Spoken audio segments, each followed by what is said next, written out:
Hello, everybody, and welcome back to another daily devotion. This devotion I am putting together for Tuesday, August 2nd of 2022. We are in Matthew's Gospel, and yesterday we got to the 24th chapter.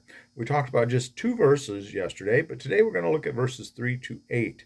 And this is the beginning of what is commonly called Jesus' Mount Olivet Discourse, and it continues through the rest of chapter 24 and 25, and it is ended at the beginning of chapter 26.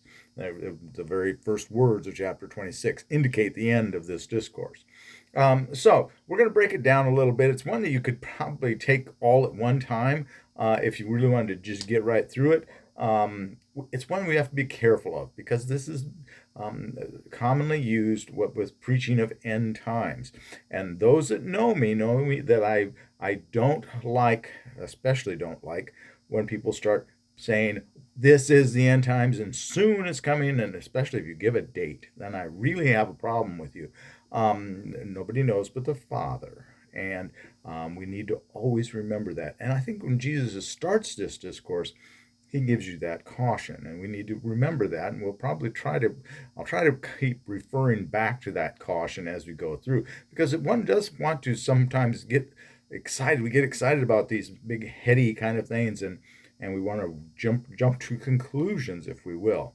So without further ado, let's take a look at verses 3 to 8, the beginning of the Mount Olivet discourse from Christ.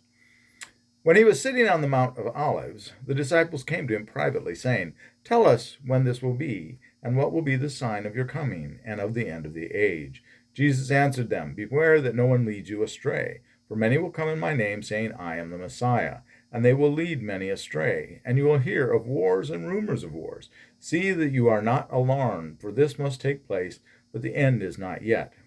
For nations will rise against nations, and kingdom against kingdom, and there will be famines and earthquakes in various places. All this is but the beginning of the birth pains." All right. First of all, it looks like they've kind of, to me anyway, they've conflated the tearing down of the temple with the second coming, the end times. And Jesus just doesn't even talk about the tearing down of the temple because it's not part of it. Maybe it signals the beginning of the end times, but the end times are millennials plural, long. Then, if that's the case, but he doesn't even talk about that the temple being destroyed. He comes in and says, "See that you are not alarmed." All right, and beware that no one leads you astray, for many will come in my name. Here he says, "I am the Messiah," but also many will lead you astray. And I think many do lead people astray. We get too fixated thinking we can pick apart and come up and quite honestly fashion some of these very specific dialogues about the end times. We don't really know much more than Jesus is coming, and when we start trying to delve in and create too careful of a dialogue, I think we can get ourselves wrapped up in fixating on details, and I think that's unproductive to me anyway. I think, as I've said so many times in the past, if you live your life each day as Christ is coming tomorrow or Wednesday at 3 p.m., which I often say, you'll be okay. And you're watching this on Tuesday, so it's tomorrow at 3 p.m. Yeah. Um, you'll be all right. The end is not yet. All these things are going to take place, but the end is not yet. Pretty certain that when many of these events, we look back through history, all the turbulation, not tribulation, but turbulation, the turbulence that was going on in history from Civil War, which is where much of this end times theology erupted out of the chaos of the Civil War, and all the way through to all of the other wars and things that we've had. And now all of a sudden we're looking at perhaps the Ukraine as the beginning of the World War III, and that's the end times. All of these things in history, people have gotten certain that the date was coming, and they started. You have people giving dates and being proclaiming themselves prophets and all of that. And there's also people that have claimed themselves to be messiahs. God is good. God will take care of us. Don't panic. Don't let yourself become overly stressed by this. If God tells you, see that you are not alarmed. take that to heart. Don't be alarmed. God's in control. That's the bottom line. Jesus is coming again. There's no doubt about it.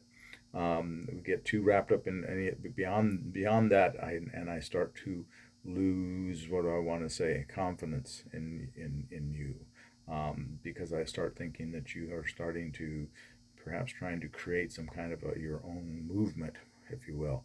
I will share one last thing before I sign off. When I was going through the process of becoming a minister here, the trainings, my mentor Jesse and we went on a retreat that was for all of the people that were studying that course, and everyone had their mentors with them, and so we had all these would-be ministers to be, and their mentors who were already ministers, all of them, and there were a great bunch of us at this retreat together, and happened to be a weekend where I forget the gentleman's name, and I don't share those things anyway, had predicted that on that weekend, I think it was on that Saturday, that the world was going to come to an end. It was going to be that was the second coming, and all of that, and the rapture was coming, and everything, and didn't happen. And we just we're saying, well, if it happens, I guess we're in good company if it does. So, pretty much a perfect batting record, batting the wrong way of all these folks that are telling you that they know when the end times is going to be. I will tell you, it's one day closer than it was when I recorded this, when you're listening to this. But beyond that, I don't know, you don't know, they don't know. He alone knows. Be faithful to him, and there's no need to be alarmed. Okay? Chaos is in the world right now. There's been chaos before. There will be chaos again. In times like these, it's best to remember there have always been times like these. That is an old quote as well. All right. With that, I'm going to let you go. I've got some things to take care of this afternoon. Have a blessed day, and please, please, please be a blessing to someone today. Come back tomorrow. We'll continue on this discourse, and we will continue to talk about the end times. As much as I don't particularly like to do it, we do have to talk about it. It's Matthew. It's 2 chapters worth of Matthew that we have to deal with. All right. God bless you, and we'll see you tomorrow. Bye-bye. Have faith.